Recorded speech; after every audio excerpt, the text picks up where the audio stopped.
우리 기독교 절기의 기준이 되는 게 부활절입니다. 부활절은 어떻게 정해지는가? 매해 여러분들 신앙생활을 여러 해 오신 분들은 부활절이 해마다 일정치가 않은 것을 기억을 하실 텐데요. 보통은 4월 초순쯤에가 일반적인데요. 요 올해는 3월 마지막 주가 부활절입니다. 그래서 부활절을 기준으로 해서 그 앞에 절기와 뒤의 절기가 정해지게 되는데, 부활절은 어떻게 정하느냐 하면, 일단 1년의 그 절기 중에서 우리 춘분이라고 하는 절기가 있죠. 춘분이라고 하는 게, 그러니까 낮의 길이와 밤의 길이가 이제 겨울 동안에는 밤이 더 길고 낮이 더 짧다가 춘분을 중심으로 해가지고 낮이 더 길어지고 이제 밤이 더 점점 짧아지고, 딱 봄에 낮의 길이와 밤의 길이가 같아지는 그때가 이제 춘분인데, 그 춘분이 지나고, 그리고 또 보름, 이제 보름달이 있지 않습니까? 보름이 지나고 맞이하는 첫날이, 그때가 이제 첫 주일, 그때가 부활절이 됩니다. 그러니까 3월 마지막 주가 올해는 부활절이라서 다른 때보다 조금 앞섭니다만은 더 빨라질 수도 있습니다. 말하자면 춘분인 날, 그날이 보름이고 그날이 주일이라면 더 땡겨질 수도 있습니다. 그러니까 춘분이 지나고 나서 그 다음 보름이 또 지나고 그리고 주일이 와고 해야 되는데, 그게 같은 날 탁탁탁 그날이 춘분이고 그날이 보름이고 그날이 주일이라면 휙 당겨질 수도 있습니다.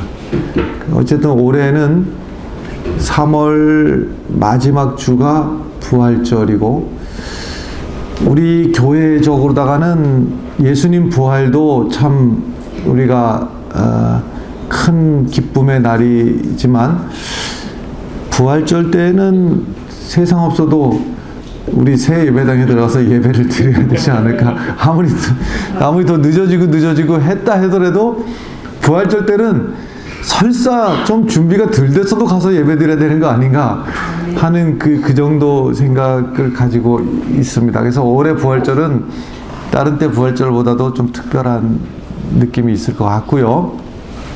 부활절을 기준으로 해가지고 전 40일을 이제 헤아려서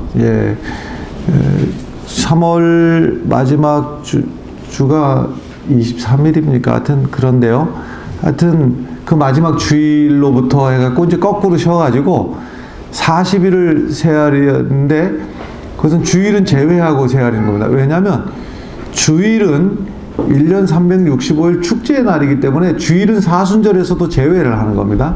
그래서 주일을 제외하고 이제 부활절 역순으로 올라가서 40일을 헤아리면 매년 똑같습니다. 주일부터 거꾸로 40일을 헤아리면 꼭 그날이 무슨 요일이 되냐면 수요일이 됩니다.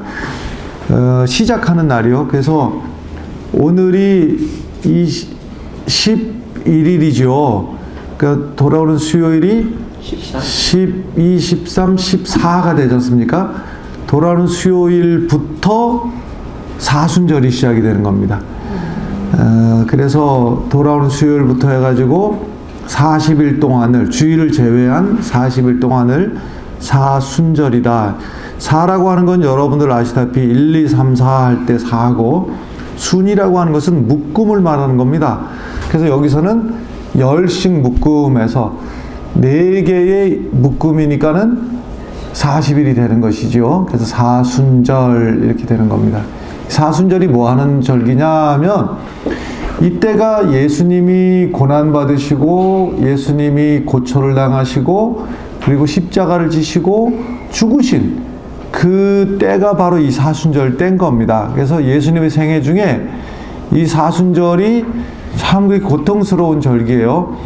그래서 예수님이 그 당한 고난을 생각하면서 사순절 절기 동안에는 우리가 매년 말이죠, 잔치를 하거나 또는 뭐 유흥을 즐기거나 이렇게 하는 것은 피하는 것이 우리 기독교인들에게 상식과 같은, 이 사순절 절기에 어쩔 수 없이 태어나는 날짜를 내 마음대로 태어난 것도 아닌데 생일이 이 사순절쯤에 걸리시는 분들이 있을 수 있잖아요. 그러면 사순절을 좀 의식하시고, 꼭 그날 아니고 언제가 예외라고 그랬어요? 주일은 제외라고 했으니 생일 파티를 해도 좀 피해서 주일날 생일 파티를 하시는 게 좀 지혜가 아닐까. 그걸 율법적으로 지켜서 사순절에 그 생일 저 케이크 자르면 큰일 나냐, 그건 아닌데, 율법의 문제가 아니라 상식의 문제죠.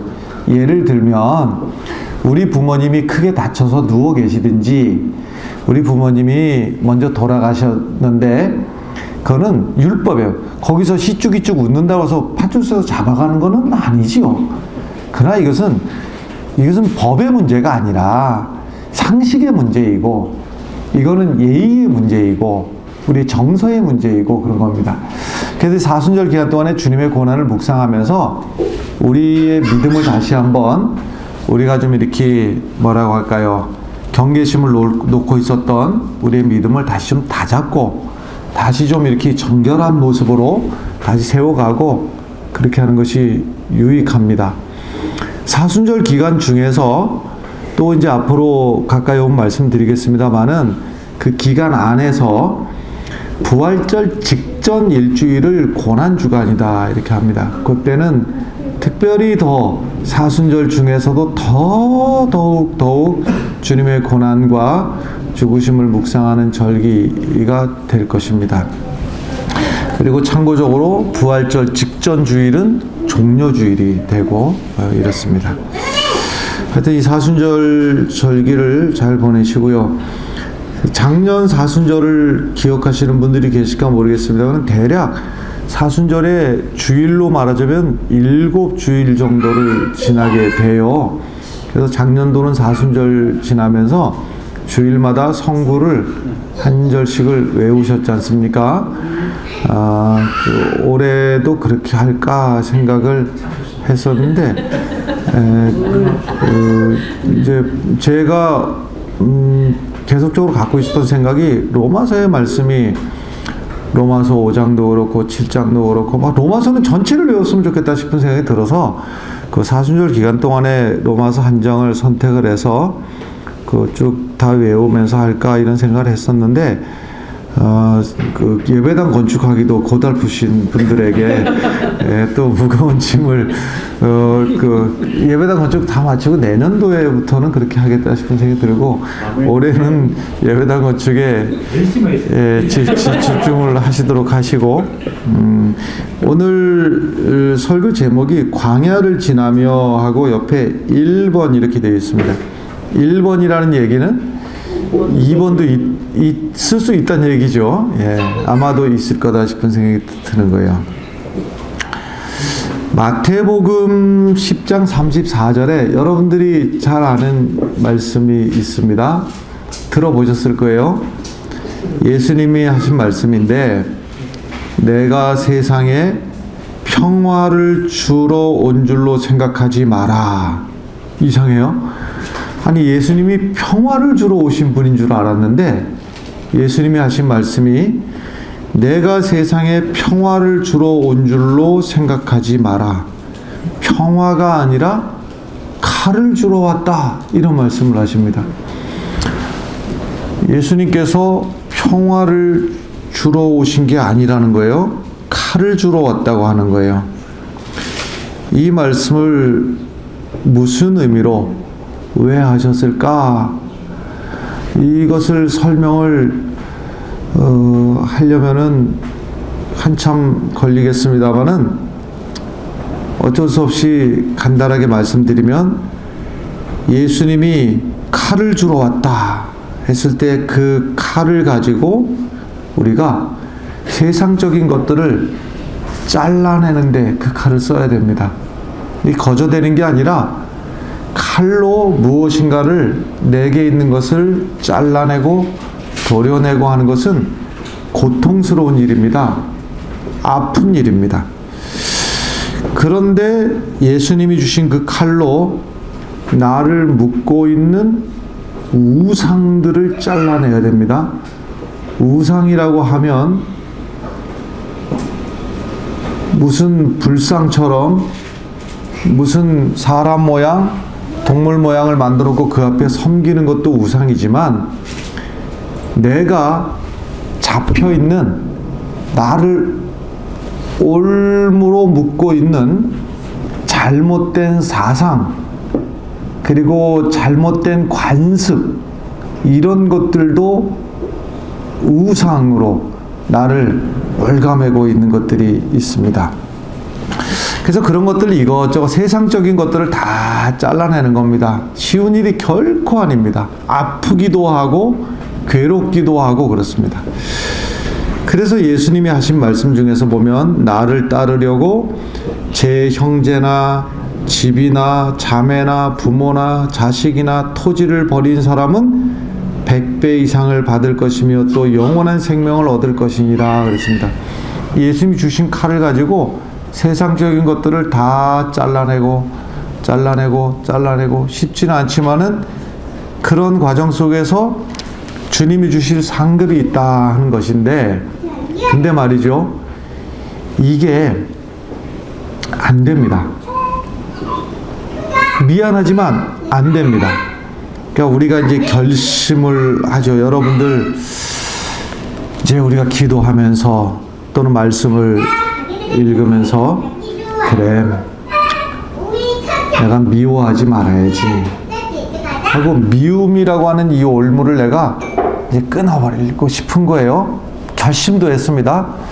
그래서 이제 눈을 감고 기도하면서 그래 내가 아무개 그 아무개는 뭐 사람마다 각각 다 다르잖아요. 그 아무개를 내가 절대 미워하지 말아야지 결심을 했어요. 눈을 떴어요. 그리고 예배당 문을 나서고 길을 가다가 그를 마주쳤어요. 용서가 됩니까 여러분? 그게 쉽지가 않습니다. 왜냐면 나는 그를 용서하려고 지금 단단히 그것도 그냥 되는 게 아니라 아주 큰 결심과 내 안에 벅차오르는 이 막 칼날과 같은 그 아픔을 무릅쓰고도 나는 그를 용서하려고 하는데 그가 첫 마디 딱 던지는 말이 또 나에게 또 비수 같은 말을 던지고 간다 이 말이에요. 어떻게 용서를 해요? 또 나는 그래 찬송가를 하다 보니까 말이죠. 주 예수보다 더 귀한 것은 없네. 세상 모든 것 다 버리고 이것도 버리고 저것도 버리고 그래 내가 예수님만 보고 가야지. 욕심도 버리고 내가 원망도 버리고 다 그런데 우리가 정작 삶 속에서 나도 모르게 출근해서 나도 모르게 가정생활에서 부딪히고 살다 보면 조금 전에 했던 그 생각 다 어디로 가버리고 나도 모르게 더 갖고 싶은 마음이 나를 찾아오고 나도 모르게 절대로 이것만큼은 안 돼 하는 것이 오히려 나를 지켜주는 것이 아니라 나를 단단히 올가매고 있는 것을 볼 수가 있습니다. 그래서 이 문제를 좀 기독교만이 그 유익을 주는 종교는 아니고요. 종교라고 하는 것들이 그래서 우리에게 서서 타 종교라 하더라도 상당히 유익을 주는 것은 사실입니다. 불교도 이 문제의 심각성을 심각하게 알았던 겁니다. 그래서 불교도 나를 올가매고 있는 이 우상들로부터 벗어나기 위한 몸부림이 엄청납니다. 그래서 불교에 보면은요, 그 수도자들이 이 문제를 해결하기 위해서 말이죠, 토굴에 들어가서 최소한의 곱기만 유지하면서 하루에 뭐 그 삼시세끼 다 차려 먹는 게 아니라 말하자면 어떤 분들은요, 쌀을 한 움큼을 갖다가 주머니에 넣어갖고 토굴에 들어가서 그 쌀 매달씩 먹으면서 거기서 수행을 하는 거예요. 참 대단한 분들 많습니다. 그 노력을, 그 몸부림을 왜 하는지 아세요? 똑같은 고민인 거예요. 이걸 갖다가 던져버리고 싶은 거예요. 나를 얽어매고 있는 욕심, 죄악된 생각, 그 다음에 용서하지 못하는 마음, 남을 용납하지 못하는 내 옹졸함, 이것으로부터 벗어나기 위해 가지고 그 몸부림을 하는 거예요. 그래서 불교에서는 그 경지에 이르는 것을 해탈이다 이렇게 말을 하고, 그리고 그 경지에 이르렀을 때에 성불했다, 부처님이 되었다. 부처님이 저분만 부처님이 아니라 석가모니도 부처님이지만 그 몸부림을 통해 가지고서는 성불에 이르면 부처님이 되었다 이렇게 보는 것인데, 그런데 이제 내가 불교의 그 사상은, 철학은 존중하긴 합니다만은, 그런데 결론을 관찰을 해보면 안 되더란 말이에요. 뭐가 안 되는가 하면, 사람이 어떤 노력을 해서도 그게 안 돼요. 사람이요, 결심해도 안 되고 다짐해도 안 되는 거예요. 그 교육으로 되느냐? 앉혀놓고, 자, 당신은 말이야, 욕심이 없어야지 행복한 거야. 이렇게 교육을 1시간 받고 2시간 받고 감동스러운 어떤 분에게서 설명을 듣고 해도 안 돼요. 안 된다는데 이 문제가 있는 겁니다.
없는 품 안에서 그가 자랐더라면 그는 평범한 인생을 살다가 이름도 없이 빛도 없이 사라지고 말았을 거예요.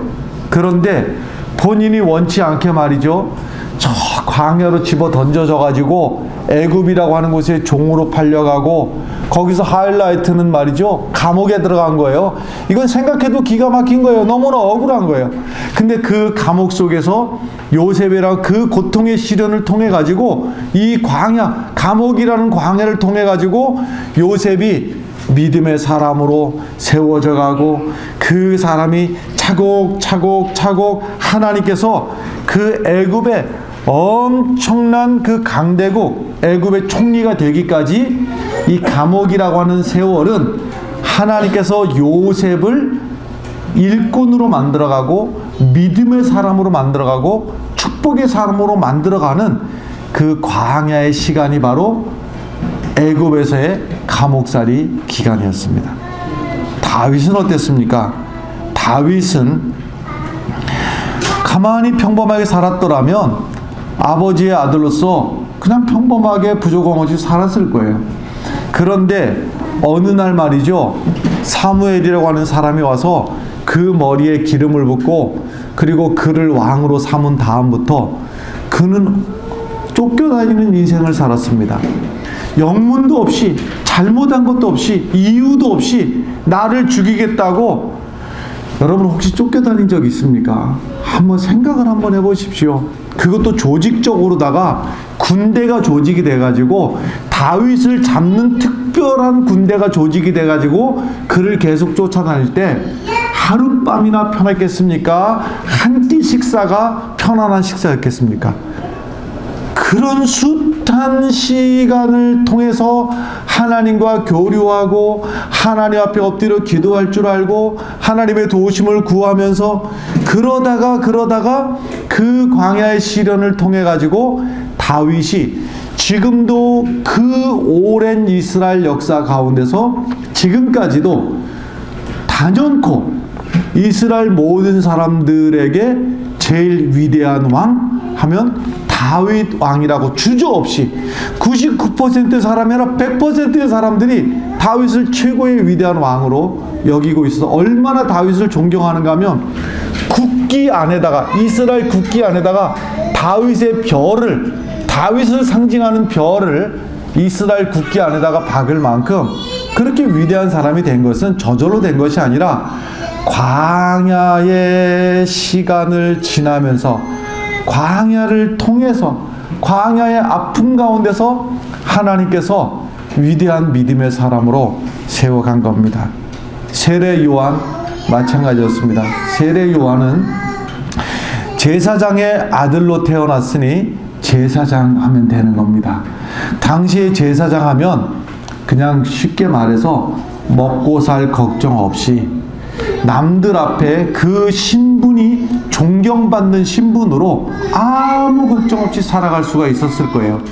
그래서 아버지 제사장 밑에서 가만히 제사장 역할을 했더라면 그가 말이죠, 그냥 먹는 거 편안하게 존귀하게 사람들에게 우대받으면서 사람들에게 존중받으면서, 그런데 하나님이 그를 광야에 집어 던져버리는 거예요. 그래서 저 실제로 광야에 가가지고 옷 한 벌만 가지고 갈아입지도 못하고 옷 한 벌만 입고 먹는 것도 아버지 집에 편안하게 있었더라면 얼마나 좋은 음식으로 대접받았을 터인데, 거기서 최소한의 자연에서 나는 최소한의 것, 성경의 표현대로 하자면 메뚜기 잡아먹고 석청, 벌꿀 따먹고. 그러니까 이 얘기는 뭐냐면요, 우리로 말하자면요, 우리는 벌꿀 메뚜기 하면은 우리는 좀 잘 안 맞아요. 우리식 문법으로 하자면요, 풀뿌리 캐먹고 풀 뜯어먹고 그러고 살았다는 얘기입니다.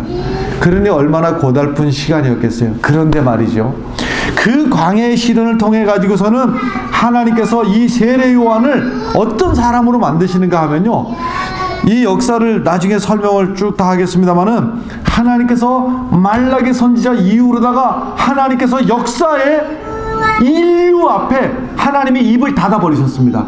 하나님의 말씀이 말라버렸고 하나님의 말씀이 이 인류에게 더 이상 전해지지 않는 그 침묵의 시간이, 하나님의 침묵의 시간이 얼마였는가 하면 400년이라고 하는 시간, 어마어마한 시간이에요. 그 400년 동안 하나님의 말씀이 닫혀져 있다가 이 세례 요한의 광야의 이 시련을 통해 가지고 하나님께서 세례 요한의 입에 주신 말씀이 400년 동안 닫혔던 하나님의 말씀이 그 입에 전해지고 세례 요한의 입을 통해서 회개하라, 천국이 가까웠다 하는 이 하나님의 엄청난 복음의 말씀을 세례 요한에게 주셨던 겁니다. 할렐루야. 예수님도 마찬가지였어요. 예수님도 어느 날 갑자기 거저 그냥 뿅 하고 나타나는 것이 아니고 말이죠. 예수님도 공생의 시작을 어디부터 시작을 했는가 하면 광야에 던져놓고, 그 광야에서 예수님이 그 시련의 과정을 통하면서 거기서 예수님을 시험한 마귀가 등장을 하게 되는데요, 그 마귀를 예수님이 말씀으로 물리치고, 여러분 이것이요 그냥 문학적으로다가요, 어느 날 마귀가 나타났습니다. 마귀가 예수님에게 이 돌을 가지고 떡을 만들어 먹어라. 그냥 예수님이 말장난으로다가 사람이 떡으로만 살 것이 아니라 이렇게 말로 말장난으로 이긴 게 아닌 겁니다, 여러분. 예수님인들 거기서요 그 배고픔의 시련 속에서 말이죠, 그야말로 멀쩡한 돌도 떡으로 보이는 이 배고픔의 시련, 그 시련의 과정을 지나는 그 숱한 아픔이, 그것이 예수님에게 세 가지 시험으로 상징되는 것이지 말로만 주고받은 시험이라 어림도 없습니다. 실제로 그만큼 배가 고팠고 그만큼 멸시를 당했고 그만큼 외로웠고 아무도 알아주지 않는 그 고통의 시련을 예수님이 보냈다고 하는 거예요. 그런데 누가복음 4장 13절에 보면 마귀의 시험에 대해서 이렇게 되어 있어요. 마귀가 모든 시험을 다 한 후에 얼마 동안 떠나니라, 이렇게 되어 있습니다. 무슨 말씀인가 하면 예수님이 광야에서 그 마귀를 이기고 나서 그 마귀가 싹 사라지고 다시는 나타나지 않았더라가 아니라 얼마 동안, 다시 말해서 잠깐 동안만 떠나 있었더라. 무슨 얘기예요? 예수님의 일평생 틈만 나면 마귀가 와가지고 그만둬라, 십자가 길을 가야 되겠느냐. 다시 말해서 예수님의 일평생 그 길이, 시련의 과정, 그 아픔의 과정들을 갖다가 광야의 길을 예수님이 걷다가 마지막 그 순간은 어디에서요? 마지막 십자가에서 하나님 앞에 말이죠, 오죽하면은 십자가를 지기 전에 하나님, 내가 이 잔을 좀 안 마시면 안 되겠습니까? 그런가 하면 마지막에 십자가에서 어디까지 광야를 체험하게 되는가 하면 나의 하나님, 나의 하나님, 어찌하여 나를 버리시나이까? 이 지경까지 가서야 하나님께서는 예수 그리스도를 통해서 인류 구원의 위대한 역사를 이루어 가시는 것이지, 어느 날 설렁설렁 신앙생활 하다가 하나님의 역사를 이루어 가는 일 없는 거예요.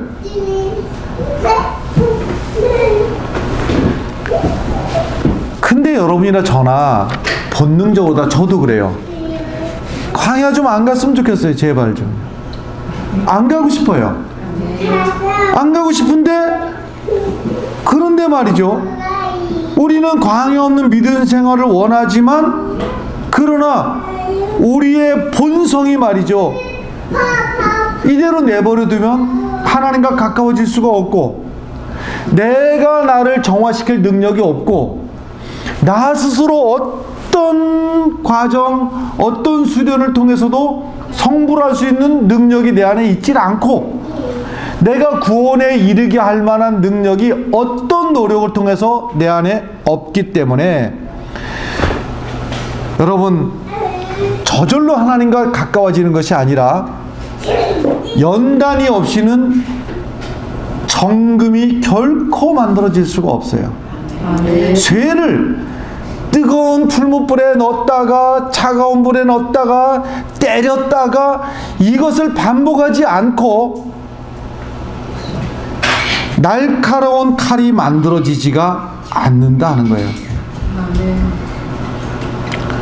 우리가 선택에 의해서 광야로 가지는 않습니다. 그것을 선택할 만한 용기도 없습니다. 그런데 내 원치 않게 돈이 없는 광야 생활을 하기도 하고, 건강에 문제가 있는 광야 생활을 하기도 하고, 사람들이 무엇보다도 두려운 것은요, 사람들이 떠나는 거예요. 내가 광야 생활을 할 때 사람들이요, 하나씩 하나씩 떠나는 겁니다. 그래서 외롭기도 하고 두렵기도 하고, 무엇보다 고통스러운 것은요, 정말 견디기 어려운 것은 다 떠나도 그래도 마지막 남아있을 거라고 생각하는 게 누구냐면 내 가족이거든요. 그런데 가족 간의 문제가, 신뢰의 문제가 생기고, 가족 간의 말이 아가 아로 들리지 않고 서로 간에 해석을 해야지 되는 지경까지 이르르면 그 고통은 이루 말할 수가 없습니다. 여러분들이 어떤 광야길을 지나고 계시는지 모르겠습니다만은, 광야길을 지나고 있다면 분명한 것은 아프지요. 아픕니다. 그냥 낭만적으로 그냥 지나가는 게 아니라 엄청난 아픔이 내게 찾아오는 겁니다. 그런데 여러분, 아프지만 말입니다. 아파하지만 말고 그 아픔 속에서 지금이 하나님을 만날 수 있는 때이구나. 지금이 하나님이 나를 만들어 가시는구나. 기왕 아픈 거 말이죠. 제가 무슨 말을 해도 여러분들이 광야를 지나고 있다면 안 아플 재간은 없습니다. 위로로 되지가 않습니다. 그런데 기왕 아플 거 아프면서도 말이죠, 하나님이 나를 만들어 가시는 중에 있다. 하나님의 계획이 있다. 아니, 하나님의 계획이 있다면 어떻게 내 인생에 이런 일이 생기느냐, 그렇게 말할 수도 있어요. 그런데 기왕이면 달리 생각하시면 좋을 것 같습니다. 기왕 아프면서 말이죠, 그래, 이 아픔을 통해서 하나님이 나를 만들어 가시고 있다. 정금과 같이 만들어 가고 계신다. 모세라고 하는 사람 특별히 태어날 때부터 목사가 팔자란 말을 안 쓰고 싶습니다만은 이게 이제 관용적인 표현이기도 하고 하니까 말이죠. 팔자가 사납기로 하자면 모세처럼 팔자가 사나운 경우도 드뭅니다. 무슨 놈의 팔자가 태어났는데 국법이 말이죠, 히브리 아이들은, 남자아이는 저 나일강에 가서 다 죽이라고 법 중에 그런 법이 있는 때 태어났으니 얼마나 팔자가 기구합니까? 그것도 태어나서 보니까 자기가 남자 여자로 원해서 태어난 사람이 있어요? 지가 태어나 보니까 지가 아들이야. 근데 아들만 죽이래. 딸은 괜찮대. 근데 지가 아들이야. 히브리 사람이 아니면 괜찮은데 히브리 사람이야. 아니, 세상에 뭐 이런 경우가 다 있어요. 그래서 그 어머니가 아이를 석 달간은 몰래 숨겨 기르다가, 더 이상 몰래 숨겨 기르다가는 아이도 죽고 우리 가족 다 죽는다. 할 수 없다. 세상에 팔자 중에서 지 애미가 갖다 버린 경우 얼마나 기가 막힙니까? 어쩔 수 없이 법이 그러니까는 이 갈대 상자에다가, 갈대로다가 상자를 만들어서 물이 들어오지 않게 역청을 해서 거기다가 아이를 강에다가 띄워 보낼 때, 자, 얼마나 기가 막힌 상황입니까? 그런데 묘하게 하나님의 계획이 이 갈대 상자에게 있었던 것이죠. 해필이면은 그 갈대 상자 당시에, 여러분 생각해 봐요. 모세만 그렇게 했겠어요? 흔히 있는 일인 거예요. 그렇다고 아이를 갖다가 아무리 부모가 자식을 버려도 강물에 던져버리겠어요? 그는 최소한의 그렇게를, 모세 집만 그렇게 한 거 아니었겠지. 다른 집도 그렇게 했겠지. 흔하게 있는 일, 흔하게 나일강에 애들을 떠내보내는 것은 당시에 안 그랬다간 그 집이 그냥 국법에 의해서 다 죽음을 당하니까 그런 일이 있었겠지. 그리고 흔하게 있었던 일인데다가 여기에서 해필이면 그때쯤 이 바로의 공주가 몸이 꿉꿉해서 목욕을 하고 싶은데, 당시에 유적들 가보면요, 이 왕궁 안에 다 목욕시설이 있었어요. 근데 해필이면 오늘따라 강가에 가서 목욕을 하고 싶네. 해필이면 갔는데 모세의 갈대상자를 봤네. 그때 마침 이 모세의 누이가 와가지고 유모를 찾으십니까? 그래, 유모를 될 거야. 그래서 그 어머니에게 다시 돌려가고 친어머니에게 가서 친어머니가 자기 가슴에 자기 젖을 주면서 나라에서 월급까지 받아가면서 아이를 키우면서 이 아이를 히브리인으로 키웠는데, 어머니의 기도를 먹고 어머니에게서, 그리고 또 왕궁에서는 왕궁의 최고 고등교육을 받아서, 그래서 사도행전 7장 22절에 말씀에 보면 모세가 애굽 사람의 모든 지혜를 배워 그의 말과 하는 일들이 능하더라, 이렇게까지 최고의 교육 과정을 받을 수가 있었습니다. 그런데 그 과정 속에서 자라나면서 모세의 마음속에서 이 민족을 해방시켜야 되겠다. 그래서 이 모세가 여기서 지금 자기가 이제 어느 정도 세력도, 왕궁 안에서 자랐으니까 왕궁 안에서 어느 정도의 자기 세력도 유지를 하고 힘도 키우고 해가지고서는 어느 날 보니까, 아니 애굽 사람이 히브리인을 때리고 있는 걸 보다가 안 되겠다 해서 그 애굽 사람을 쳐 죽이고, 그리고서는 그를 모래 파묻고, 생각에 아마 우쭐했을지 몰라요. 아마도 저 지금 이 핍박을 당하고 있는 히브리인들은 나를 영웅으로, 나를 위대한 사람으로 생각하겠지. 아 근데 웬걸? 그 다음날 히브리 사람들끼리 서로 싸우고 있는 거예요. 그래서 니들 왜 싸우느냐고. 그래서 나무랬지요. 그랬더니 그 중에서 한 사람이, 네가 뭔데 우리한테 간섭하느냐? 우리가 언제 너를 재판관으로 세웠느냐? 네가 말이야 어저께는 애굽 사람을 죽이더니 이제는 우리를 죽이려고 그래? 하고서는 이 얘기가 뭐예요?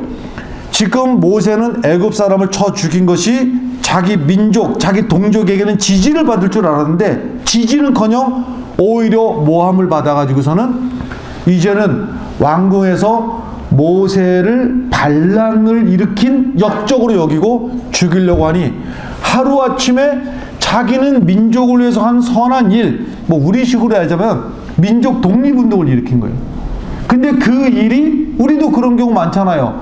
독립운동을 한 결과가 사람들에게 존경과 인정을 받기는커녕 오히려 손가락질 당하고, 독립운동하면 3대가 망한다는데 저런 어리석은 사람이 있나 하고 오히려 손가락질을 당하고 비아냥거리는 일이 우리도 있었잖아요. 모세에게는 극한적으로 그래. 그래서 모세가 어느 날 갑자기 광야로 도망가서 광야에서 40년을 지내는데, 여러분 광야도 말입니다, 그냥 광야에서 원래 지냈던 사람하고 왕궁에서 호의호식하고 지냈던 사람이, 광야는 다른 것이지요. 이 광야길이 얼마나 힘들었겠어요. 그래서 여기서 이제 광야에서 장인 이드로라고 하는 사람을 만났고, 그 딸의 이름이 십보라인데 그 십보라를 만나갖고 결혼을 해서 아들을 낳았어요. 근데 그 아들을 낳아서 이름이 말이죠, 그때의 자기 심정을 그 아들 이름에다가 넣은 거예요. 그래서 모세가 아들을 이제 둘을 낳게 되는데, 이 십보라를 통해 갖고 그 아들을 게르솜이라 이렇게 이름을 줬어요. 이 게르솜이라고 하는 얘기가 무슨 얘기냐면, 내가 객이 되었다 이 말이에요. 객이 되었다. 더 쉽게 얘기해 줄까요? 내가 노숙자가 되었다, 노숙자 신세가 됐다 이 말이에요. 노숙자 신세가 됐다.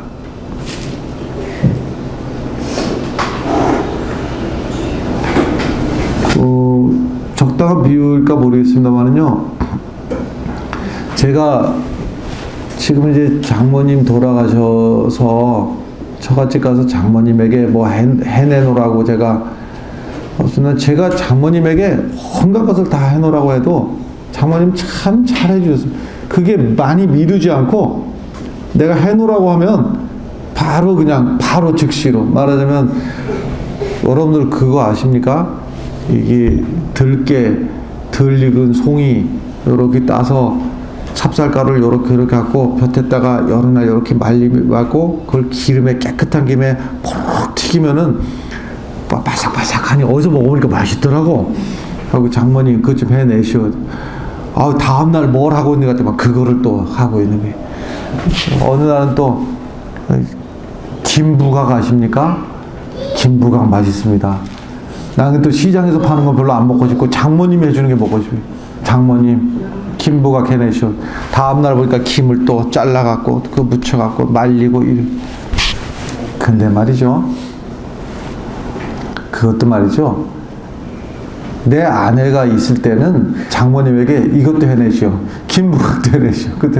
근데 아내가 옆에 없잖아요. 그 소리가 안 납니다. 장모님이 그렇게 잘해주셔도 말만 하면 될 텐데 입에서 소리가 안 나옵니다. 때가 되었는데 밥을 먹을 때가 됐는데 출출한데 왜 안 주시나 눈치만 보지요.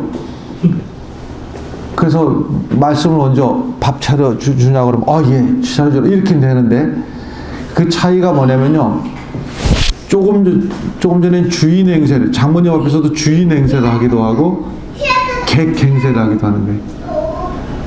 그러니까 여기서 모세가 내가 객이 되었다 이 얘기는 뭐냐면, 자기가 원해서 이것을 원하고 저것을 이렇지를 못하는 인생을 몇 년을 살았다고요? 40년을 살았다는 얘기예요. 그 얘기를 아들을 낳고 이름을 게르솜이라 이렇게 지었어요.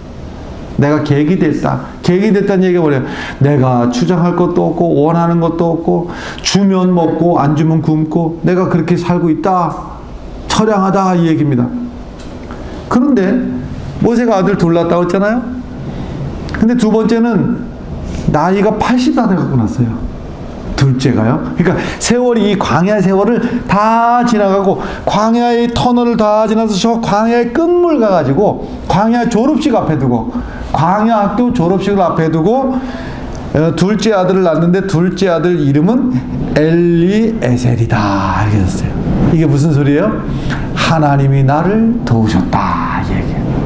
그러니까 모세가 생각할 때, 이 광야학교 입학할 때 그 게르솜이라고 하는 아들을 낳았을 때는요, 내가 객이 됐다, 내가 주면 먹고 안 주면 굶고 아이고 불쌍타 이러다가 그를 지나가고 나서는 스스로 생각하기를요, 엘리에셀 하나님이 나를 도와주셨다. 할렐루야. 아멘.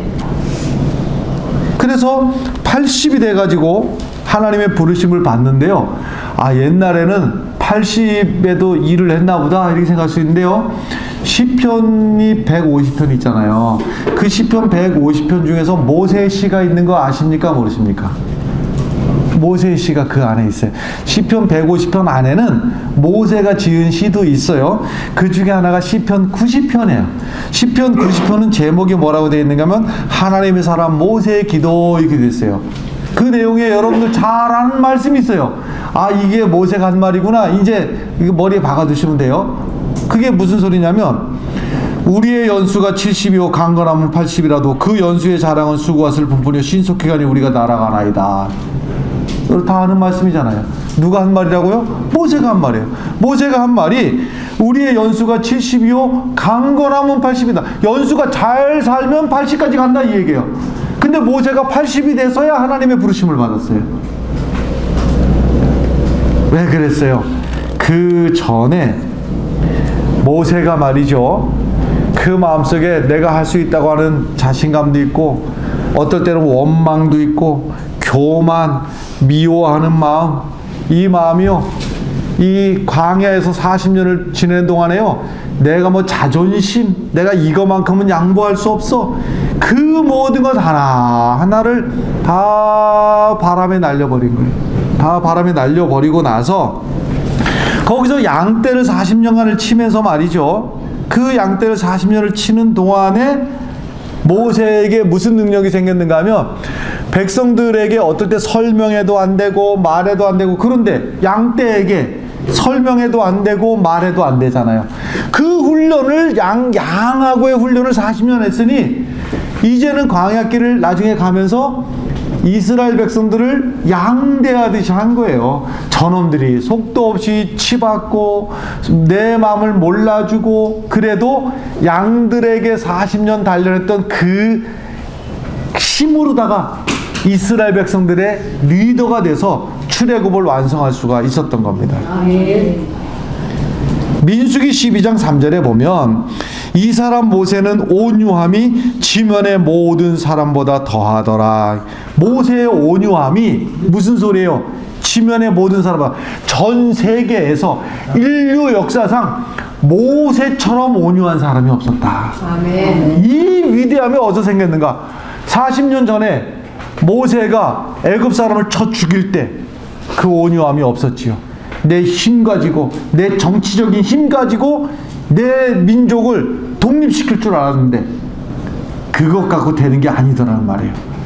모세가 40년 동안 달고 갖가지고, 여러분 조각이라고 하는 게요, 위대한 조각품이 어떻게 나옵니까? 위대한 조각품이라는 것이요, 여기 잘라내고 저기 잘라내고 요거 잘라내고, 그 도로 그 정을 맞으면서 이 돌은 얼마나 아프겠어요. 이쪽 떨어져 나가고 이쪽 떨어져 나가고 이쪽 얼마나 아프겠어요. 그러나 그 과정을 통해서 위대한 조각품이 나오듯이 하나님이 나를 왜 도대체가 내가 무슨 팔자로 이 광야의 길을 가야 되는가?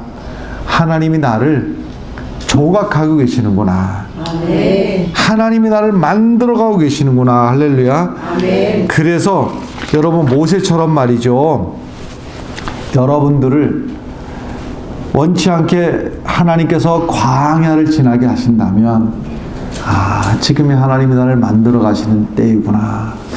하나님이 만드실 위대한 조각품이 무엇일까? 또 내가 더 버려야 될 것은 무엇인가? 마지막 시 하나 읽고 마치겠습니다. 시편 27편 1절이에요. 여호와는 나의 빛이요 나의 구원이시니 내가 누구를 두려워하리요. 여호와는 내 생명의 능력이시니 내가 누구를 무서워하리요. 여러분들의 고백이 되기를 바랍니다.